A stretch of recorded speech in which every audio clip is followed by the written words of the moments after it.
Officer Garey, come forward, please, sir. You step right up here where Deputy Smith is. Once you get your left hand on the Bible, raise your right hand.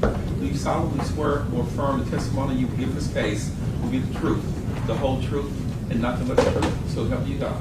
I do, sir. Thank you, sir. And now have a seat right here, please, sir. Watch your step. Good afternoon, sir. Mr. Dwyer, you may proceed. Will you tell us your name, please, and spell your first and last name for the court reporter? Jeffrey Garey, Jeffrey, Garey. Where are you employed? Memphis Police Department, How long have you been with the Memphis Police Department? 23 and a half years. Where are you currently assigned?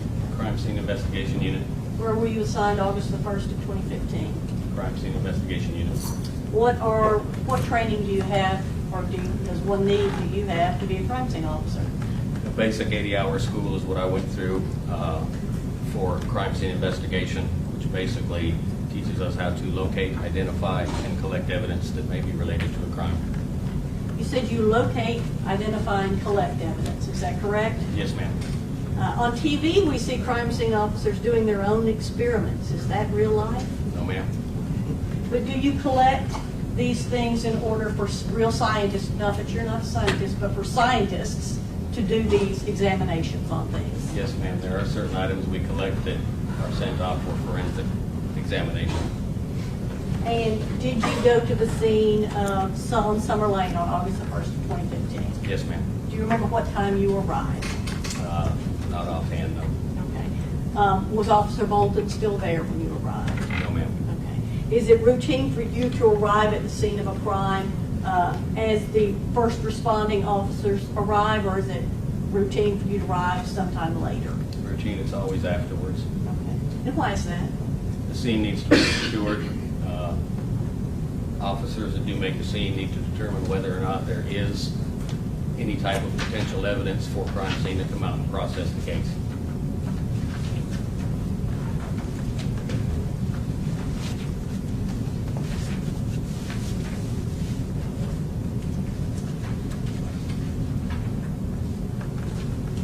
Okay, so when you arrived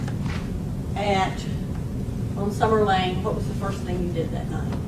The first thing I did was spoke to investigators to get the information I needed before I started taking photographs. And what type of information do you need to obtain in order to start making photographs and collecting evidence? We need to have the victim's name and what we call the report number or RNI number, which everything is basically tied to throughout the entire case.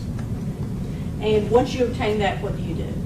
From there, I take overall photographs of the scene as it is when I arrive, and after that, I begin trying to locate evidence and then putting numbered placards by those each individual items of evidence and then rephotographing the scene. I'm going to show you some pictures and ask you if you can identify them.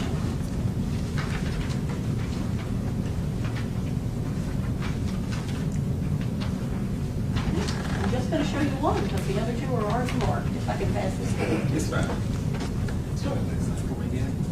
Last name Yes, sir. Garey, Garey. Garey. Yes, sir. I'll put next to you there. Thank you. Do you recognize that photograph? Yes, ma'am. And what is that photograph It's a of? photograph of the driveway adjacent to where the cars in the street related to this crime were. May we mark that as the next exhibit, whatever that is? Can't go with passing any objections. No, sir. And, sorry for the record, score exhibit number 44. Photograph described Officer Garey as a photograph of the driveway relative to this crime scene, exhibit number 44. Mr. Dwyer, you may proceed. Now, when you arrive at a crime scene, like this one, where Officer Bolton's squad car was moved, would you ever, as a crime scene officer, put things back the way they originally were in order to do a crime scene investigation? Absolutely not. And do you photograph things and collect things the way you find them when you arrive there? Yes, ma'am. Okay. And so do all of these pictures that you made the night that this happened reflect the way the crime scene looked and the way Officer Bolton's car looked when you arrived after the initial responding officers? That's correct. Okay. So this is exhibit number 44. Tell us what we're looking at here. And you got a pointer up there if you'll use it to show what are we looking at here.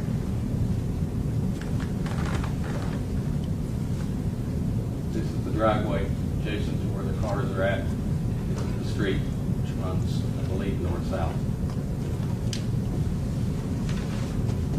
And this is exhibit number 34. What is this? This is a photograph taken from the opposite direction. I'm standing in the driveway, looking down into the street. And what does this appear to you to be? This right here Yes. appears to be a red substance believed to be blood. And this item right here, what is that? That is one panel of a bullet-resistant vest. This is exhibit number 6. It's been previously marked. Did you make this photograph? Yes, ma'am, I did. Okay. Does that reflect the way Officer Bolton's car was parked when you arrived at the scene? Yes, ma'am, it was. Does that reflect the way the red Mercedes was when you arrived at the scene? Yes, ma'am.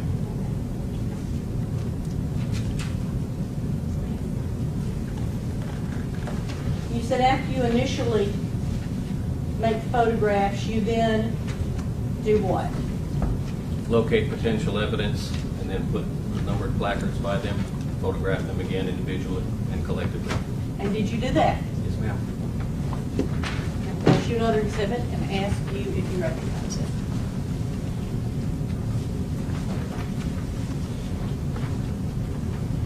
Yes, ma'am, this is a photograph I took from close to the center of the street, looking in a southward direction, showing the police squad car and a Honda minivan, along with the evidence that I had located and put numbered placards by. May we mark that as the next exhibit, Your Honor? Pass the objections. There you go. Includes Garey. Without objection, the court will admit exhibit number 45, some photographs of Crime Officer Garey showing the locations of the cars as he viewed them upon his arrival, and also showing various placards or item numbers depicting possible things of evidentiary value. Exhibit number 45. And that's Ms. Carter, please. As far as you may proceed.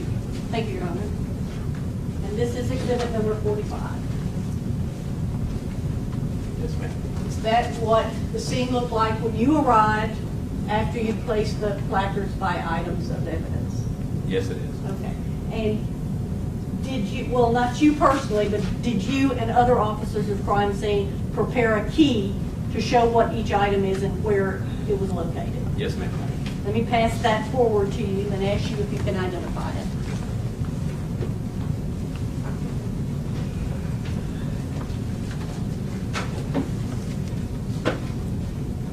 Yes, ma'am, this is a crime scene investigation supplemental report that we normally use, which has a sketch and measurement key. It lists the items by the numbers of the placards that are there, the different measurements and locations. You numbered the placards, is that correct? Yes, ma'am. Okay. Did you yourself take the measurements? No, I did not. Okay. Which officer took those measurements? I believe it was Officer Ford. Do you know what his origin point was off the top of your head for those measurements? No, I do not. Okay. May we mark that as the next exhibit, Your Honor? Ms. Ganguli or Ms. Paxley, any objections? Your Honor. This will be exhibit number 46. It's actually a two-page document identified by Officer Garey as a crime scene investigation sketch measurement key. Two-page document, exhibit number 46.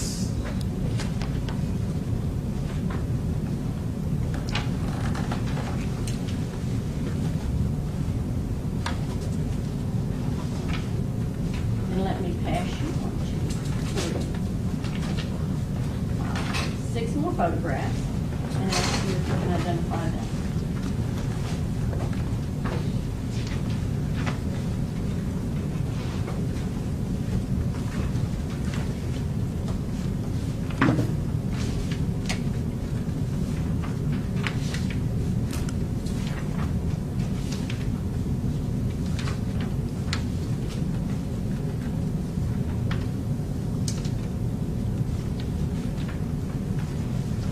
Yes, ma'am, these are photographs, close-up photographs of items that I had taken, items 1 through 6 on the scene.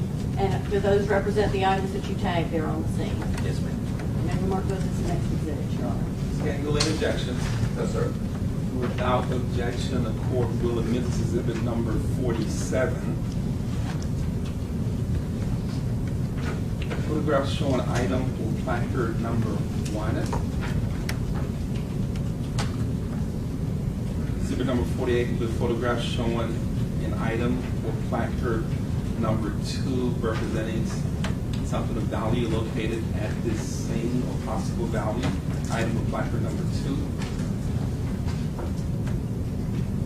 Exhibit number 49 will be an item or placard number 3.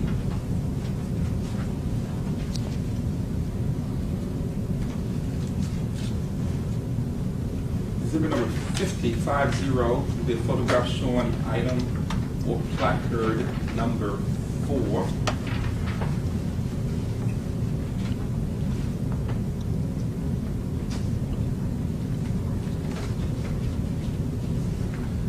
Exhibit number 51 would be a photograph showing item or placard number 5.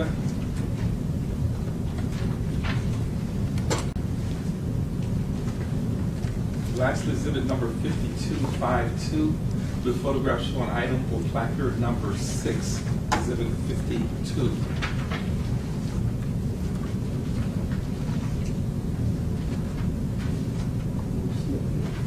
Sorry. Yeah, 49, yeah, that's 51. 51 is item number 5. 50 is item number 4.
Let me pass you 2 other items and ask you if you are familiar with these.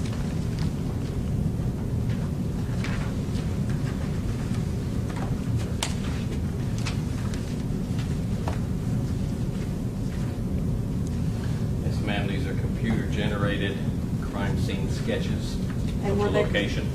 Were they prepared by Officer Pickering, who was also there with you that night? Yes, ma'am.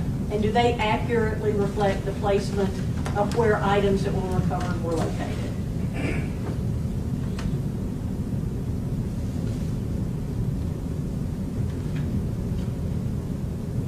Yes, ma'am, they do. Okay, and do you think they help the jury to understand where everything was that night? Yes, ma'am. May we mark those as the next 2 exhibits? Ms. Gangle, Ms. Patrick, any objections? No, Your Honor. Without objection, the court will admit exhibit number 5353.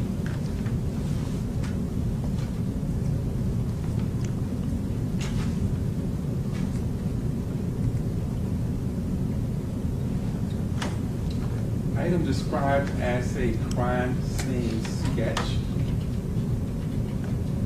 showing items marked by placards 1 through 15. Placards, items number 1 through 15, exhibit number 53.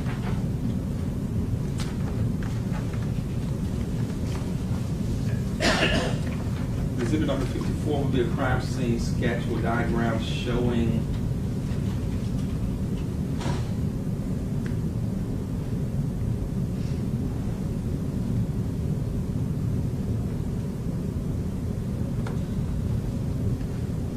the location.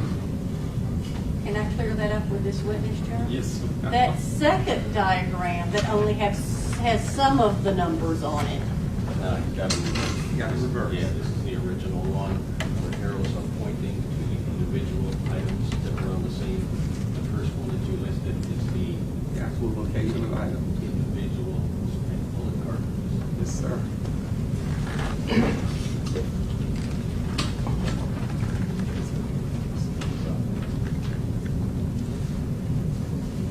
We'll clarify this for the record. Exhibit number 53. Thank you for that correction, Officer Garey. It's a diagram showing the location of spent bullet or shell case cartridges. Exhibit number 53.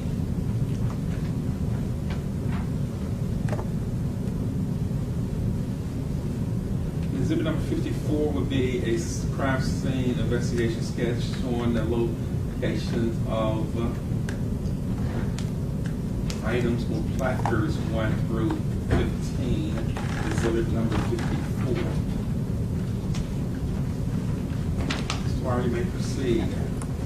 So let me display exhibit number 54. Is this the original? Well, let me flip it over so it's consistent with our chart. Is this the original diagram that was done? Yes, ma'am. Okay, and where's the police officer's car in this diagram? This car here in the middle is labeled P3058. And the red Mercedes is where?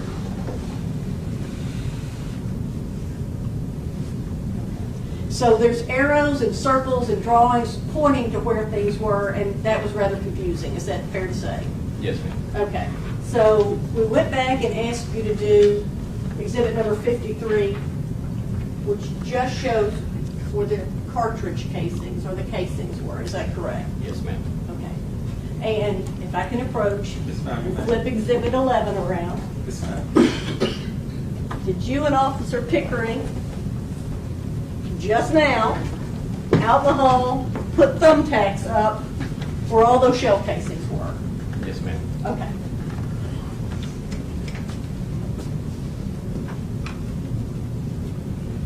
So let me hand you, or let me display exhibit number 47 and ask you what this is.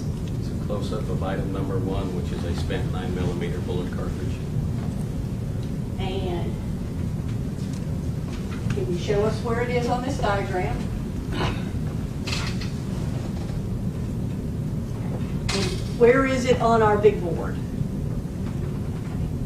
And that little picture was made, or that diagram was done with the car having been moved, is that right? Yes, ma'am. I was unaware that the car had been moved, so. So if you move the car back, as the diagram is down here, it's probably somewhere up under the car, is that fair to say? Yes, ma'am. Okay. This is exhibit number 48. Tell us what this is, or placard number 2, I guess. That is placard number 2, and that is a cell phone and a small pocket spiral notebook. Okay. And can you show us on here where they were? Do you need the diagram? Yes, ma'am. This, let me pass you exhibit 46. You can go back here to the original one. Where was that located? According to these measurements, it's difficult for me to tell. If I could have the original sketch, I could point it out better. There we go. Read it upside down.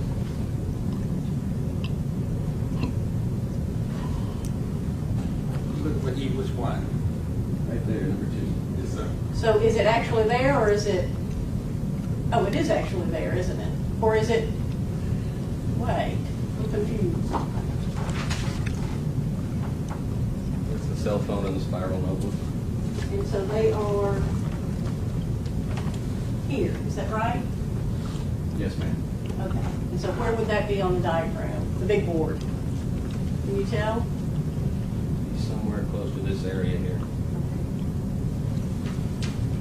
Exhibit number 49. What is that? Item number 3, spent 9mm bullet cartridge. And here is exhibit 53. Show us on the big board which one of those fun things that is. Exhibit number 50. What are we looking at here? Item number 4, it's a volcanic pen. And we go back to exhibit number 54. And that is, On the edge of the driveway near the mailbox on the edge of the street. show us where that is on here, on the big board. In this area right here.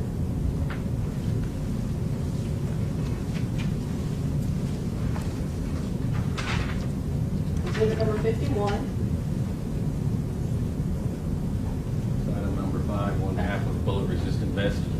Where was that? It's in the driveway area. Exhibit number 52. What's this? Second half of the bullet resistant vest. Where is it? Driveway area as well. This one, it doesn't have a stick, oh, because I haven't attached them to you.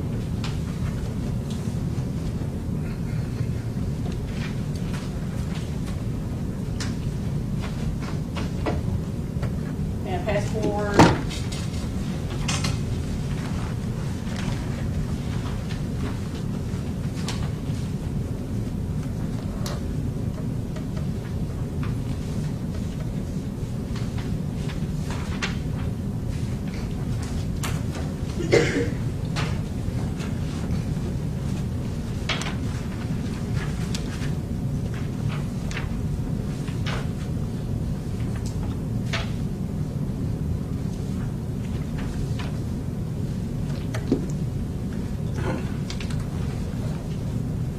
You recognize those? Yes, ma'am. What are those? These are close-up photographs of items being spent with bullet cartridges. Did you collect those and take pictures of them on the scene? Pictures of them, and then they were collected, yes. And we mark those as the next several exhibits. Who's going to go with the past objections? Without objection, these next items will be admitted as exhibit number 55. 55 is item or placard number 7, exhibit 55. Exhibit 56 will be item or placard number 8, exhibit 56.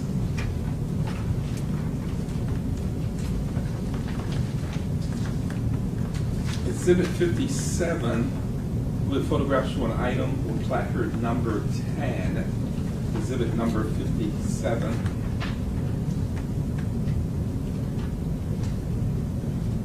Exhibit 58 will be an item, photographs showing item or placard number 11, exhibit 58. Exhibit 59 will be photographs showing item or placard number 12, exhibit 58, 59 rather, all of those described as spent shell casings. May I have those, Mr. Dwyer? Mr. Dwyer, you may proceed. I guess before we go any further, I should ask you this question. And I didn't think to ask you, I think most of the jurors probably know, but can you tell me what a spent shell casing is, or cartridge casing? Spent shell casing, spent bullet cartridge. It's basically the housing of a bullet cartridge, which contains the gunpowder, the firing property itself that's inside, and the bullet is attached to the top. Okay. So when these things, how do these things end up on the ground when you fire a 9mm, you said, is that correct? If a semi-automatic gun is used, when the gun is fired, the bullet exits the barrel, the gas that is created forces the top slide to come back. There is an ejection piece of metal that actually pulls the cartridge and takes it out of the barrel of the gun, and then a new one is inserted. And this is, let me show you exhibit number 47. This, the shell casing or cartridge casing, that's what gets kicked out, is that right? Yes, ma'am. Okay. Now, each time one of these is kicked out, do you have to pull the trigger to fire again? Yes. So it's not an automatic weapon, a 9mm. You don't just hold the trigger down and it goes, Not right? normally, ma'am, no. Okay. So here is exhibit number 55, placard 7. What is this? Item number 7, it is a spent 9mm bullet cartridge. And all of these that we've described so far are spent 9mm cartridges, is that correct? Or all of the shell casings that you recovered that night spent 9mm casings? Yes, ma'am.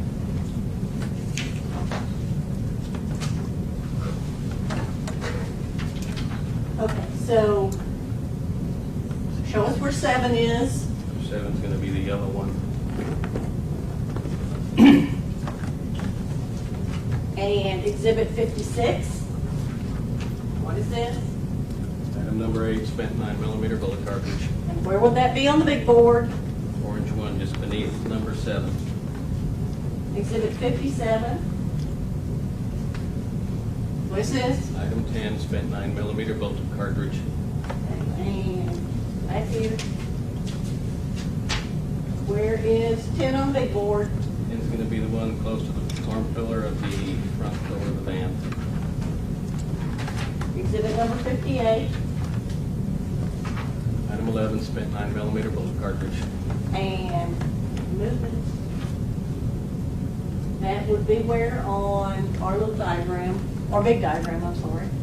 Diagram on the board is going to be the pink one next to the orange one. And exhibit number 59. What is this? Item 12, spent 9mm bullet cartridge. Right there, right? And where is 12? Where's 12 on this diagram, on the big board? The big board's going to be the blue one towards the end.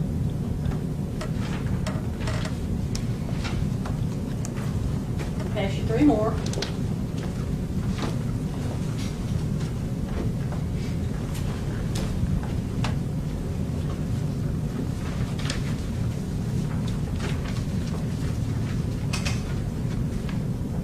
What are those pictures of? Close-up photographs of item 13, 14, and 15, all 3 spent 9mm bullet cartridges.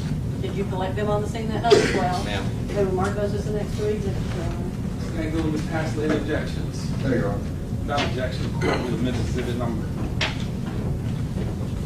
60, an item or placard number 13, all of these showing other spent shell casings, exhibit number 60, item or placard number 13.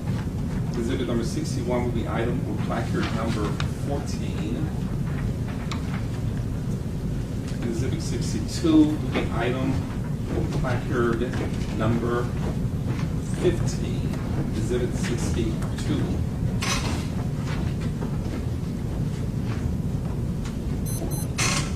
Are you may proceed? Okay, this is exhibit number 60. What are we looking at? Item number 13, spent 9mm bullet cartridge. Okay, and it is here on the, that diagram. Where is it on this one? It's going to be the yellow one. And exhibit number 61. What is this? Item 14, spent 9mm bullet cartridge. Okay, and where is it on the diagram? Okay, and where is it on the big board? It's going to be the orange one beneath the yellow one. And exhibit number 62. What are we looking at? Item number 15, spent 9mm bullet cartridge. Okay, and where is it on the little diagram? Okay, and where is it on the big board? The yellow one by itself in the back. Now, because you said that a shell casing or a cartridge casing, it kicks out after you pull the trigger, right? Okay. Does a cartridge casing always stay where it lands on the ground? No, ma'am. What can change where a cartridge casing is? Several factors. When it hits the ground, depending on the angle that it hits, it can bounce in any direction, especially on asphalt where you have uneven surfaces. If there is a structure next to it, it can bounce off of that structure and go into a different direction. There have also been cases where they have been run over by vehicles and moved, and there have been people that have accidentally kicked them and moved them. So a diagram such as the one on the ground or the diagrams you created, are those to show kind of groupings, like where the gun was in general areas? Yes, ma'am. Okay.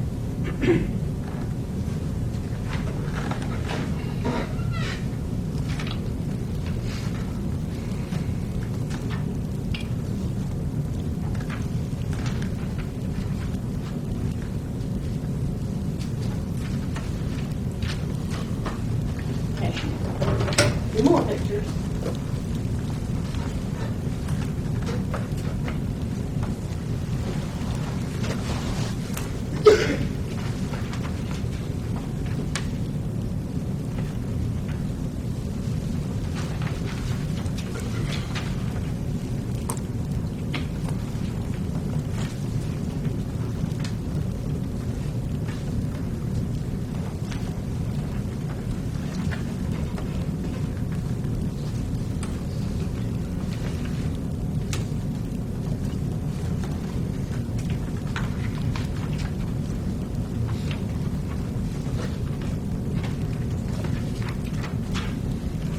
You recognize those? Yes, ma'am. These are 4 photographs I took of the scene.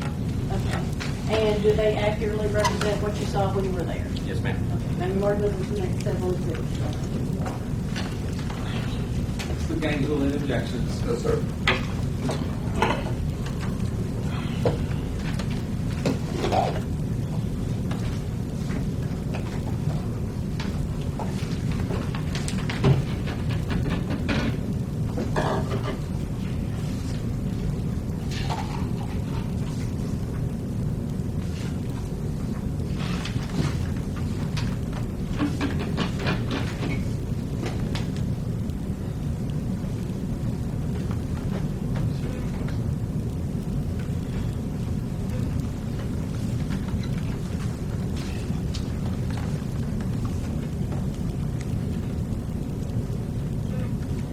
For the record, without objection, School of Mississippi number 63.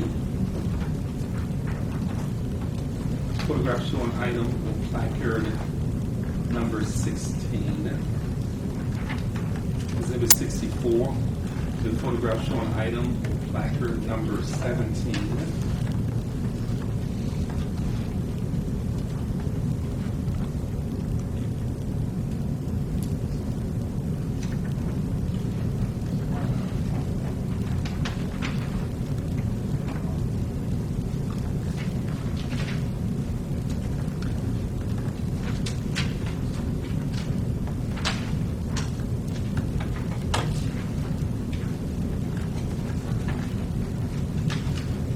Item or placard number 17 is previously been admitted as exhibit number 37. I'm sorry, So John. we'll mark that one again.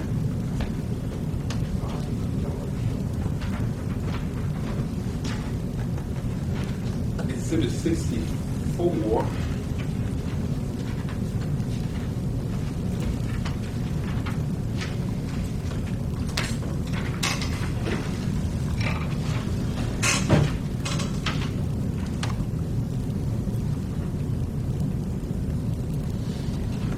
Photograph showing a picket fence. Thank you. Exhibit number 64. Exhibit number 65 of the photograph showing what appears to be a defect in that picket fence. Exhibit number 65. So, Mr. Wire, please, Mr. Wire, you may proceed. Thank you, Your Honor. I'm just going to pass a few more forward so I can Yes, keep ma'am. going. Okay. 4 more.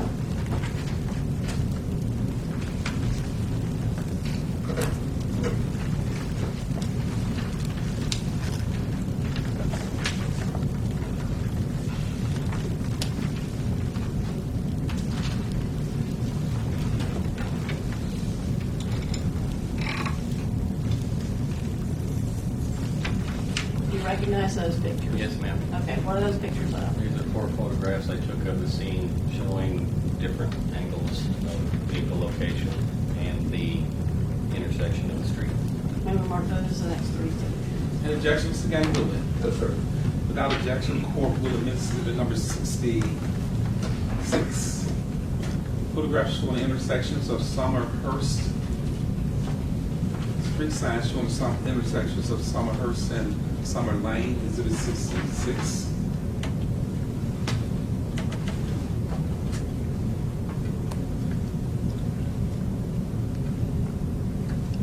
Exhibit number 67 will be photographs showing the locations of vehicles as they were viewed by Officer Garey on August 1st, 2015. Exhibit 67 showing the location of 3 cars, including a police car and a Mercedes.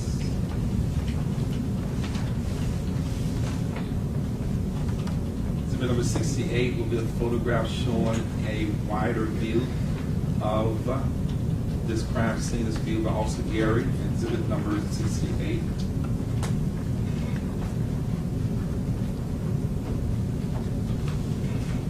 Exhibit number 69 with a photograph showing the back of a Mercedes license plate SS8461CS in Charlie.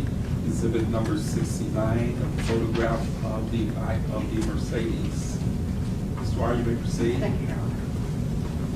This is exhibit number 66. What's that picture of? It's showing the street sign, Summer Lane and Summerhurst. This is exhibit number 67. What is this picture of? Taking the 3 vehicles on the scene from one direction. And these 2 lights here on the squad car, what are those? Those are the headlights of the squad car. What is this light up here? That's the spotlight from the squad car. And were they on like that when you made your picture? Yes, ma'am. And when you got there? Yes, ma'am. This is exhibit number 68. What are we looking at here? Shot from the opposite direction of the previous one. Okay. And which car is this? That's the Mercedes with the headlights on, as it was when I arrived.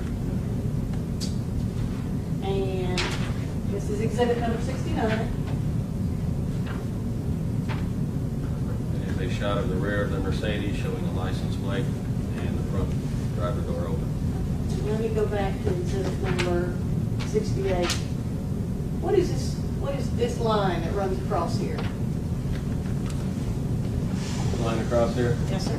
that is crime scene tape. And what's the purpose of that? Purpose of the crime scene tape is to keep unauthorized personnel out of the crime scene.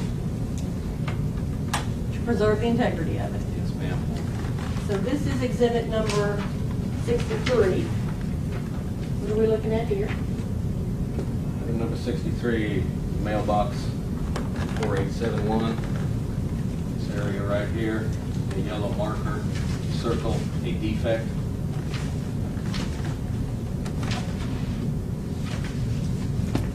And where, on the big diagram, where is that mailbox? Can you see it? Mailbox will be right here. Okay. And this is exhibit number 64. What are we looking at here? 64 is going to be the wood picket fence. And where would that be? Same driveway, it's going to be on this side of the driveway.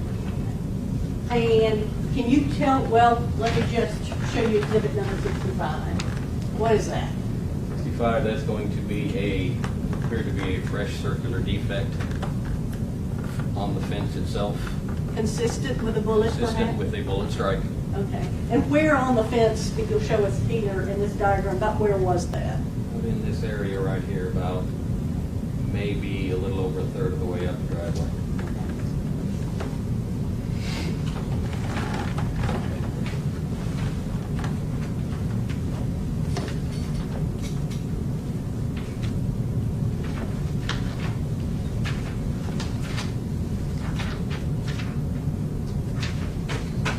Ask you a handful more pictures and ask you if you can identify them.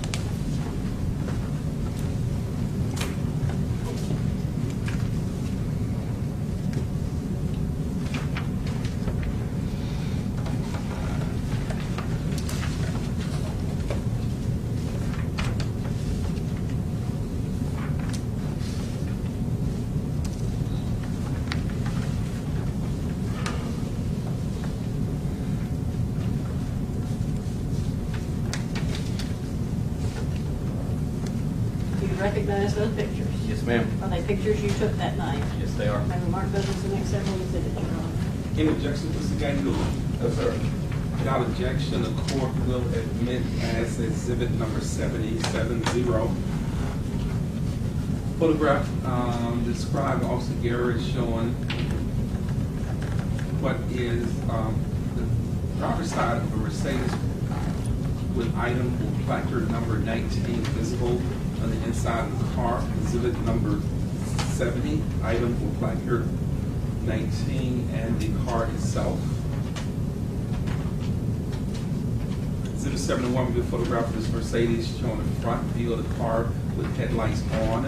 Exhibit number 71, front of the Mercedes for the record. Exhibit number 72 will be a photograph showing the inside of a car with item or placards number 18 and 19, the inside of a Mercedes, items, placards 18 and 19. 72 for the record.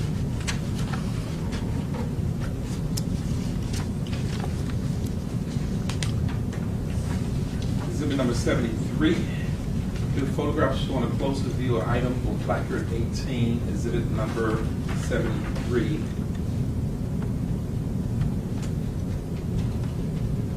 Exhibit number 74 with a photograph showing the inside of Mercedes, an item or placard number 19, exhibit 74.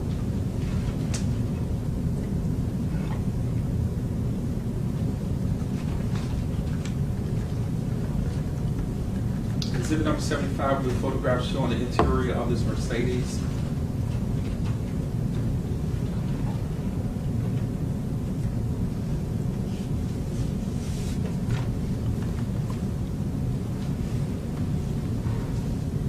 Taking near the gear shift showing what appears to be baggies of some substance, exhibit number 75. Ms. Dwyer, you may proceed.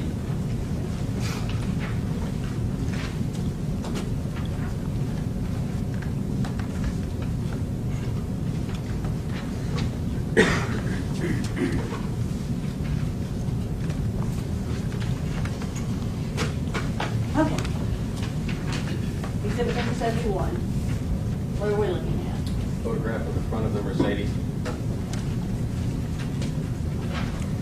Exhibit number 70. What is this?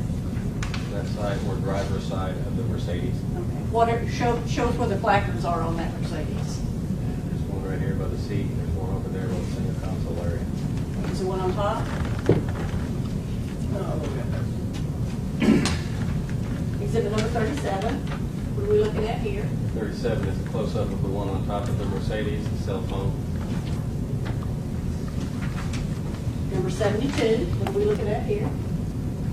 72 is a medium view showing items 18 and item 19, 18 being a clear plastic bag containing a green leafy substance believed to be and later tested positive for marijuana. Okay. Number 19 is collectively 2 green Bud-like items believed to be marijuana and later tested positive, a digital scale, and a snap punch soda can. This is exhibit number 9. 9 is showing green leafy substance in a bag believed to be and later tested positive for marijuana. Number 73. Number 18. I'm sorry. Yeah, exhibit 73. Yeah, sorry. Go ahead. That's a plastic bag containing green leafy substance believed to be and later tested positive for marijuana. And that is there, is that right? Okay. And exhibit number 74. 74 is showing the green leafy buds and the digital electronic scale.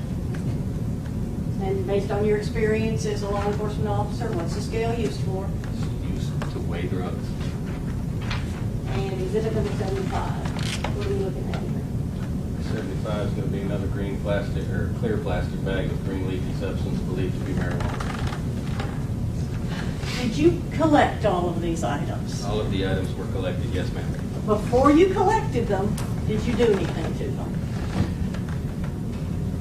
The cell phone was on top of the car, the digital scale, and the soda can I processed using black powder in an attempt to locate and lift fingerprints.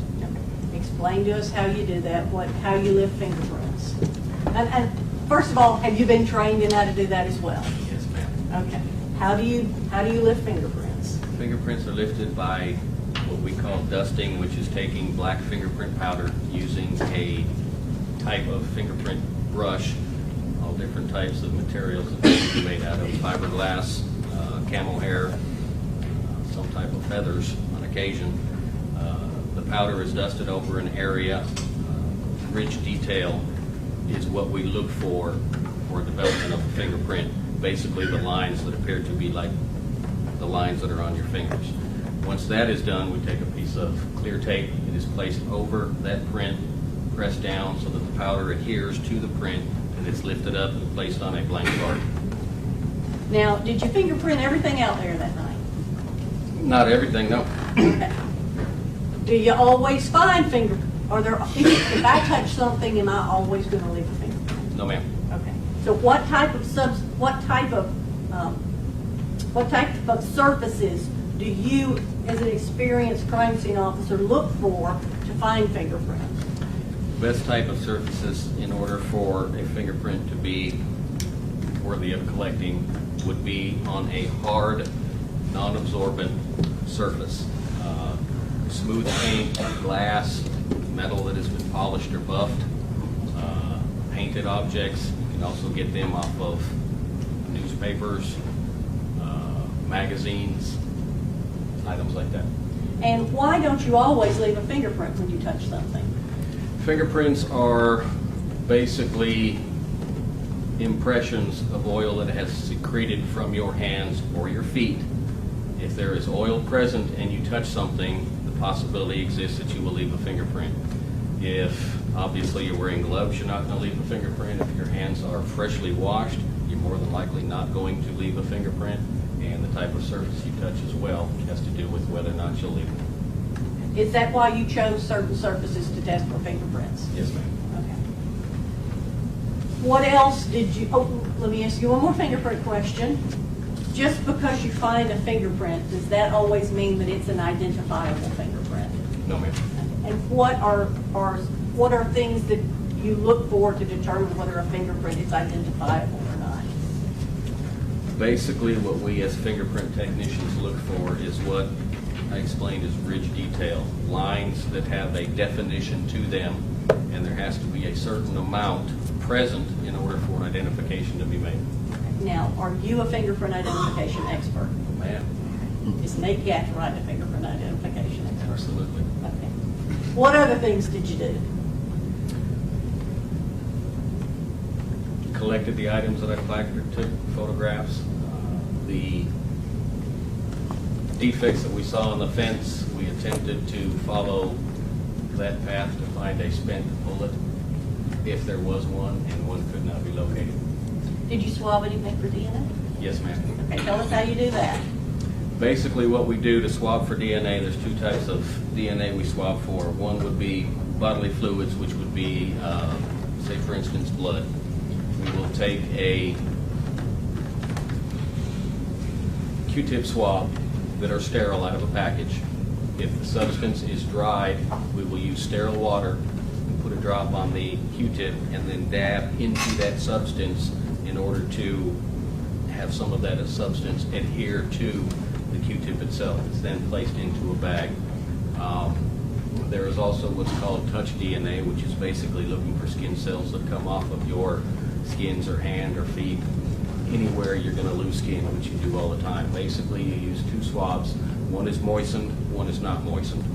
Those both are moved over the subject at the same time in order to try to collect a sample of DNA. Those are also boxed and then sealed up. And do you test for DNA yourself? No, ma'am. Do you collect those to send to TBI for testing later? They are collected and they are tagged, and then the lead investigator would send it to TBI. After you do all that, do you collect these items of evidence? Yes, ma'am. Okay.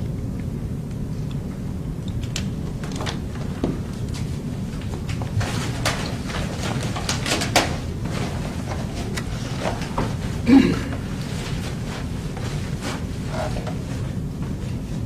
me pass these forward to her. Can you tell us what they are?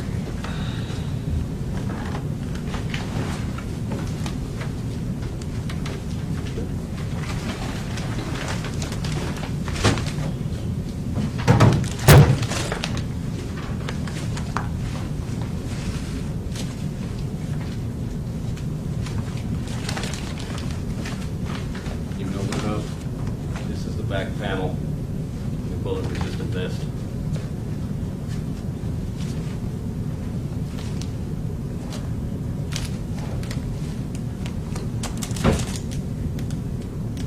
And is that depicted in exhibit number 6 or 5? I'm sorry.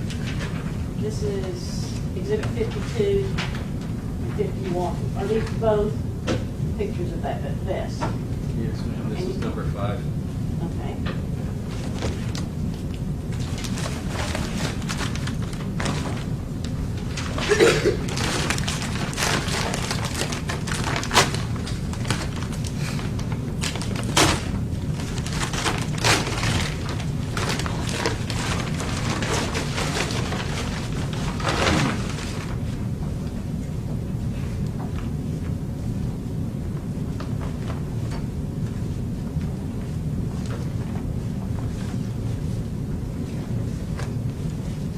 Front panel. Exhibit 52, is that right?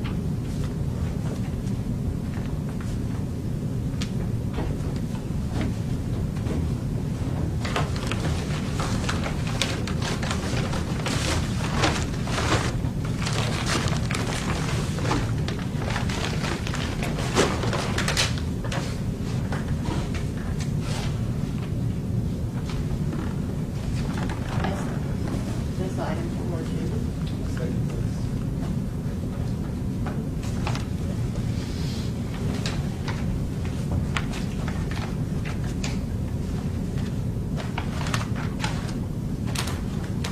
This bag contains a blue notebook, a snap punch can, one red handle folding box cutter, and one zebra pen.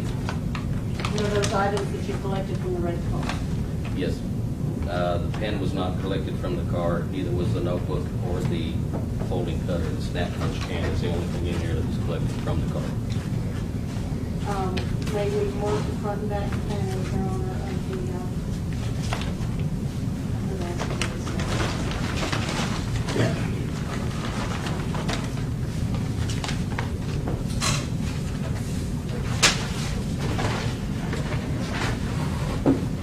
So again, the board is passing any objections. Exhibit 76 will be admitted, described as Officer Garey as the front desk panel of bullet-resistant vest. Along with Officer Sean Bolts at exhibit number 76.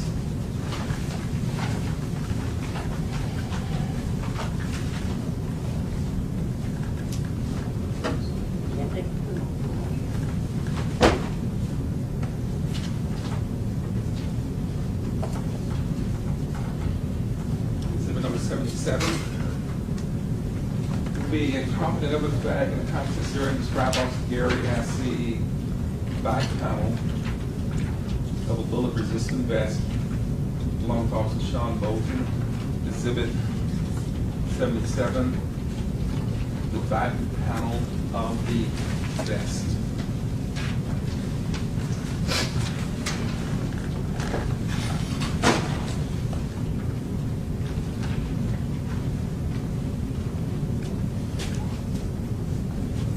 May we mark the next exhibit, Your Honor? Mr. Gang, you will lead objections to this offer. Yes, sir.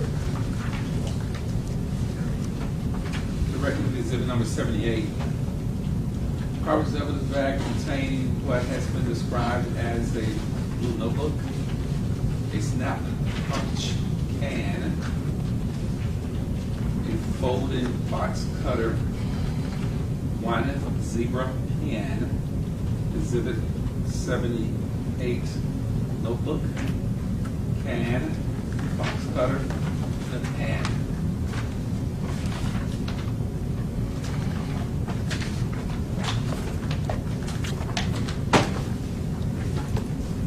And if I can show you exhibit number 48.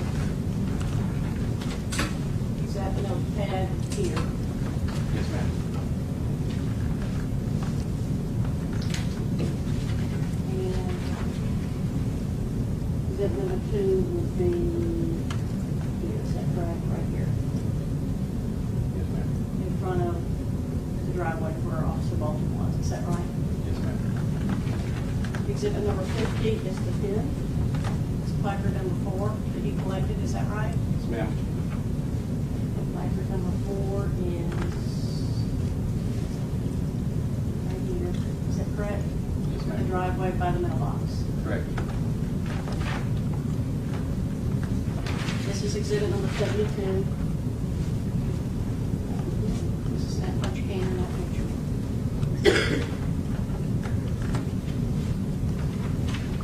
Is there something else in that bag that I missed? There was a folding knife that was found in a adjacent driveway around the corner from the scene.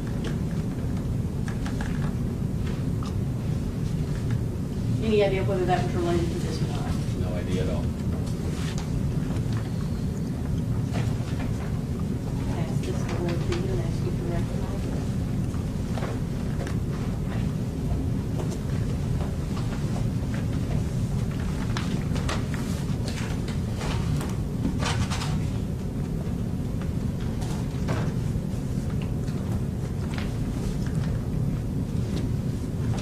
Should contain 4 DNA swabs I collected on the scene. And we mark that as the next exhibit, John.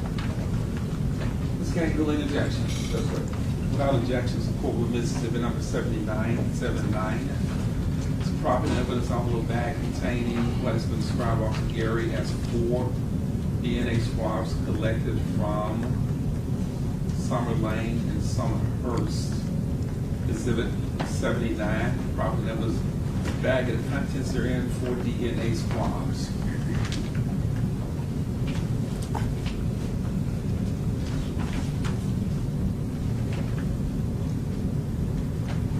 Tim will write in front. Yes, ma'am.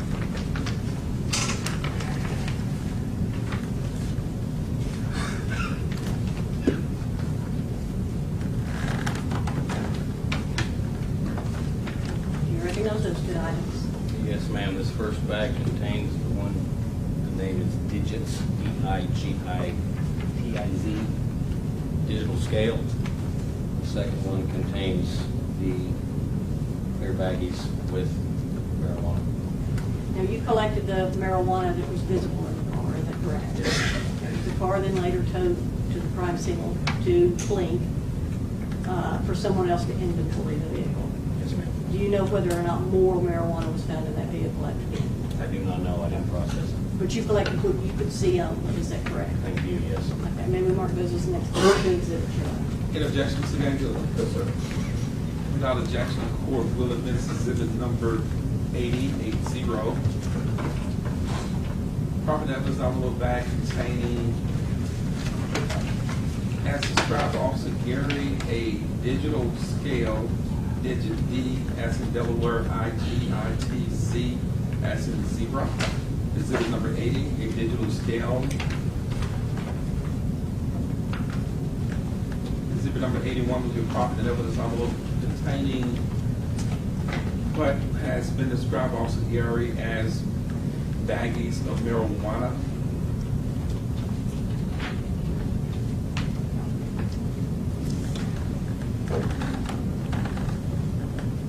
Found from his crime scene location on August 2nd, 2015, Summer Lane and Summerhurst.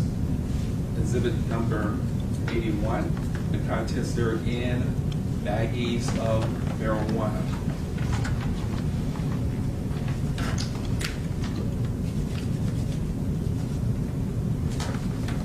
Squire, you may proceed. And display exhibit number 74. You said it was a digit scale, is that correct? Digital scale, Is part of the marijuana. is that the word digits that you were referring to? Yes, ma'am. Okay, and that's some of the marijuana you found that collected? Correct. Now, these are tagged by you, they have your name and your information on them. Do they also have markings to show they've been elsewhere for testing? Yes, ma'am.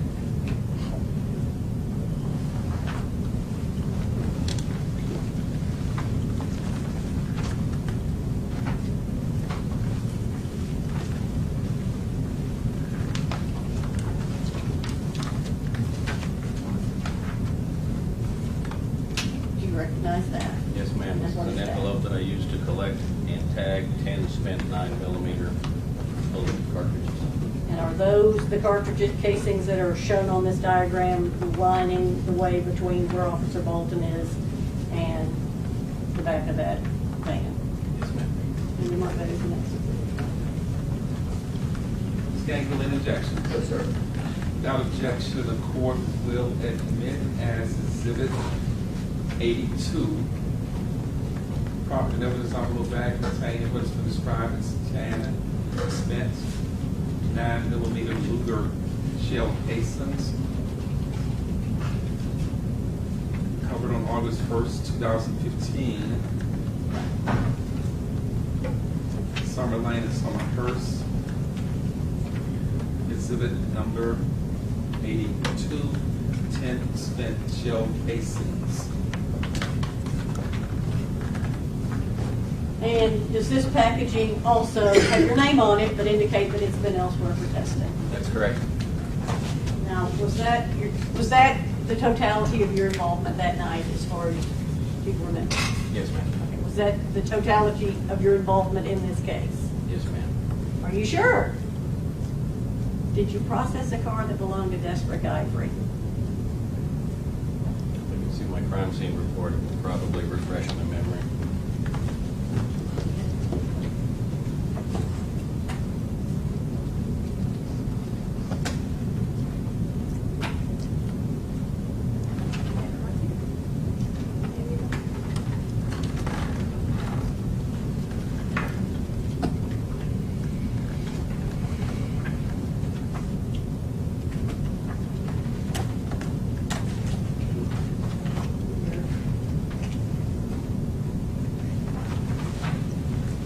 May I ask for the crime scene report on this?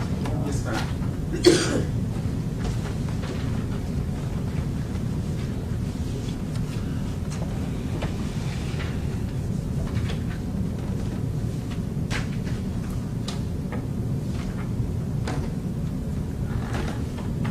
process a vehicle belonging to Mr. Desperate Ivory? Yes, ma'am, on August 22nd. Okay. We'll pass this forward to you and ask you if you can identify and locate this one out, because it's previously marked by the pictures.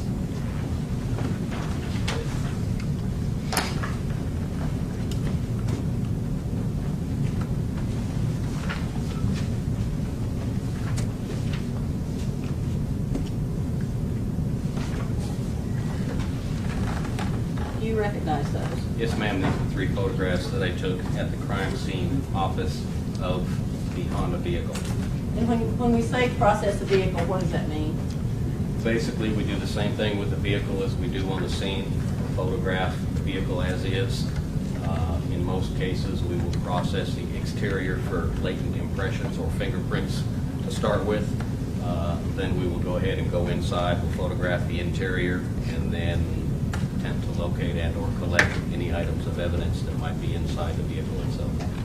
And I think your report shows you did that on August the 6th, is that? August the 6th, yes, ma'am. May we mark those as the next several exhibits, Your Honor? Ms. Gangle, any objections to this offer? Yes, sir. Without objection, the court will admit as Exhibit number 83. Photograph showing in front of a Honda.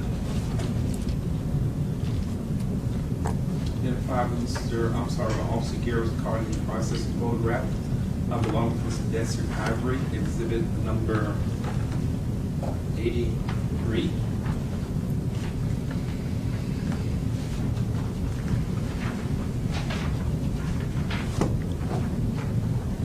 Exhibit number 84 will be a photograph showing the left side of this vehicle that belonged to Mr. Ivory, Exhibit number 84.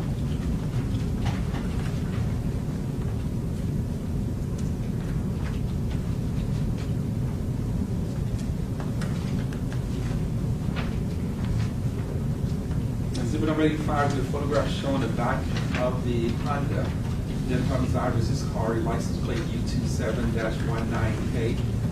Back of the Honda and license plate, Exhibit 85.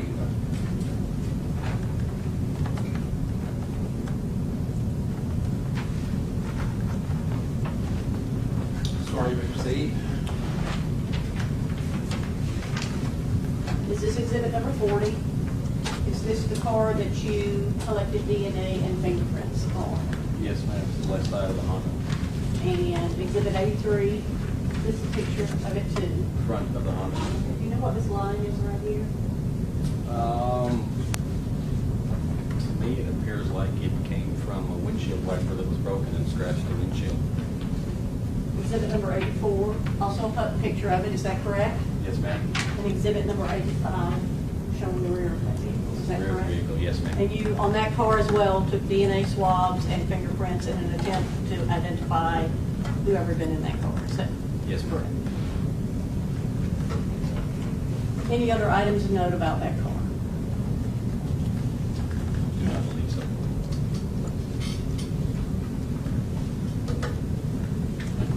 No further questions, Your Honor.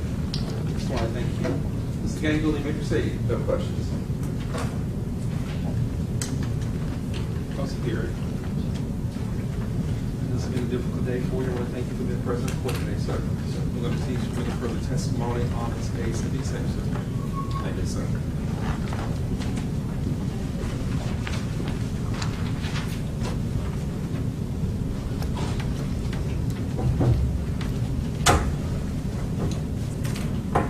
Council, approach, please. Yes.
Ladies and gentlemen, talking to the lawyers about scheduling, again, I want to thank you for your patience today.